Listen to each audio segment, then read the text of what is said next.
Hi, welcome to Beading with Diana. I'm going to show you how to make a double-stranded illusion necklace today with some really nice spring frosted sea glass kind of beads.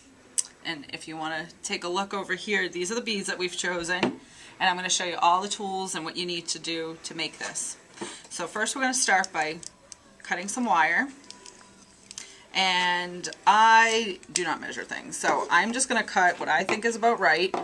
Probably looks to be way too long, but that's okay. It's better to have too much than not enough. We're going to cut 2 of these. So let's cut these little guys. And then what we're going to do is, we're going to start with our first row. So as you can see, this is my first row, so we're going to put this bead on first. How does that sound? Then we're going to put 2 crimp beads on either side. These are, you can see right here, they're very small. I think these are 1.5 crimps or they're 2 millimeter, I can't remember, but they're really good. You can get them here at my shop at Beadles in Chelmsford Center in Chelmsford, Massachusetts. You can check out our website at shopbeadles.com. So what we're going to do is, we are going to crimp on both sides of our bead, right in the center. So we have it just like this. Can you see? And then what we're going to do is we're going to put our next bead on. Just put this guy on and move him up just a little bit. I like to eyeball things, so that looks about good. Right there. And then we're going to put the next bead on. I know this probably sounds really boring, but it actually goes pretty fast once you get the hang of it. So we put those right here. We move that down so it's about even. See, that's our side. Does that look about even so far? Probably pretty good. I've been doing this a long time. I hope I'm pretty good by now. I'm going to dump out the rest of our crimp beads because we are going to use them all. Now what we're going to do is, you always want to start with a crimp, then put on your bead, then put the next one on. And we're going to just push this one up a little bit, just like that. My arm's probably in your way. I'll move it. Crimp right there. Alright, so now we're done with that side. So now we're going to move on to this side and just repeat the same pattern. Put this guy on, and then this one. So we want to make sure that we get it pretty even to the other side. So right about there is good. You want to eyeball it. If you sit here and try and measure it, you're just going to screw up and get frustrated. So just really trust your eyes when you're trying to eyeball it. And you know what? Honestly, like anything else, the more practice you do, the better. And it looks like we're done with our first strand after I put this bead on. Alright, so we're going to pull this one up. I'm going to kind of measure it to the next one.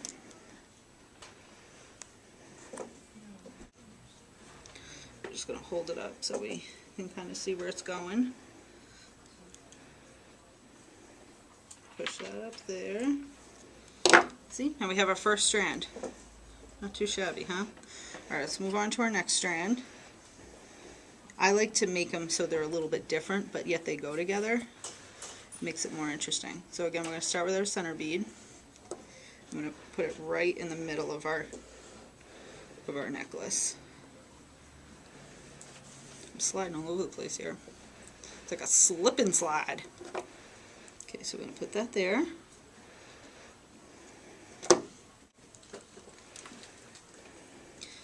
So we put this about here. I like to make the second one the beads a little bit closer together so when it wraps up, you can see them better. So we're just going to put this a little closer. This is going to look so good. It's going to be a perfect summer look for a beach party, going to Miami, whatever you want to do. It's going to look good. Ooh, it's already making me feel all summery inside already. Come on, summer. Again, I'm going to try and make them even, guys, when you're making these. That way it looks more professional. Alright, now just to do the other side. Oops, dropping stuff.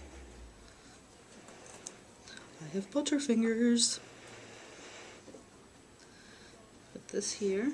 Okay, so I'm going to measure. It's easy to do the two front ones because you can kind of see better.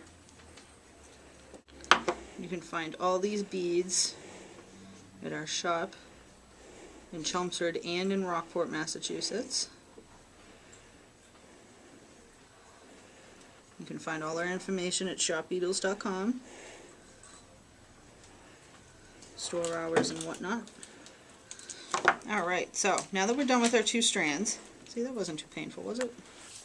Okay, now that we have our both strands, what we want to do is lay it out how we want it to lay on our neck.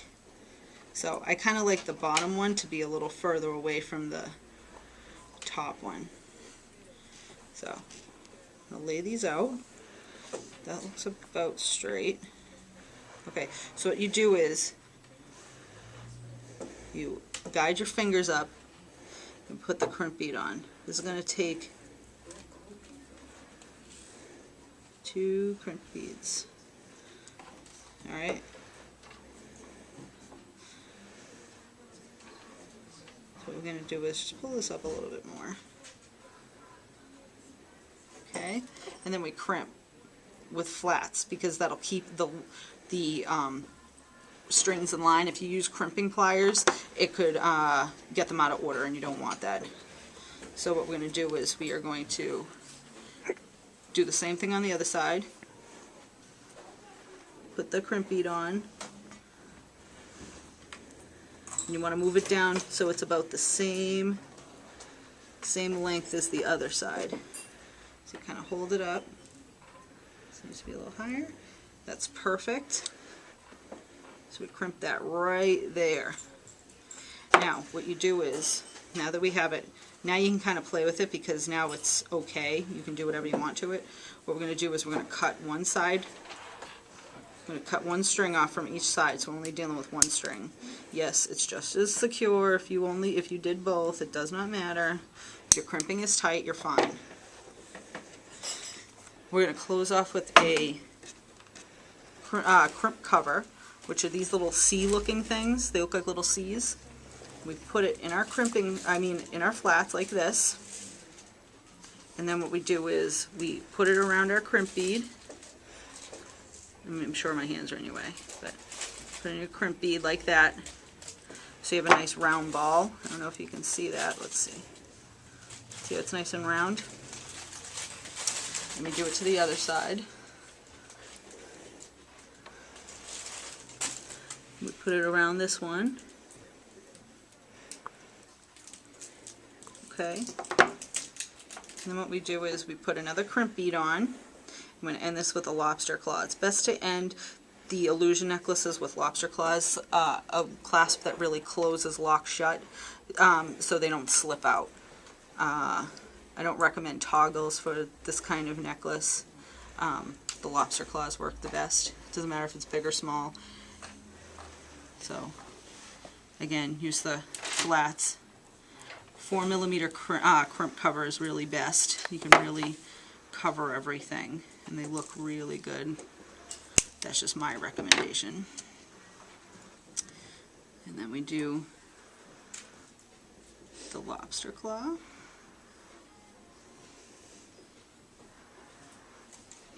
When you crimp, you put the crimp bead on, put the clasp on, and then go back through the crimp bead.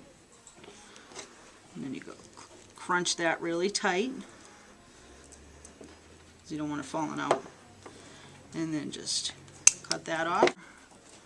So we put that over that.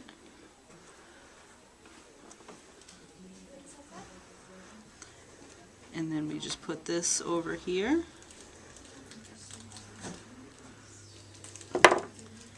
And voila, you have a beautiful illusion necklace, perfect for the summer. So you just close this up.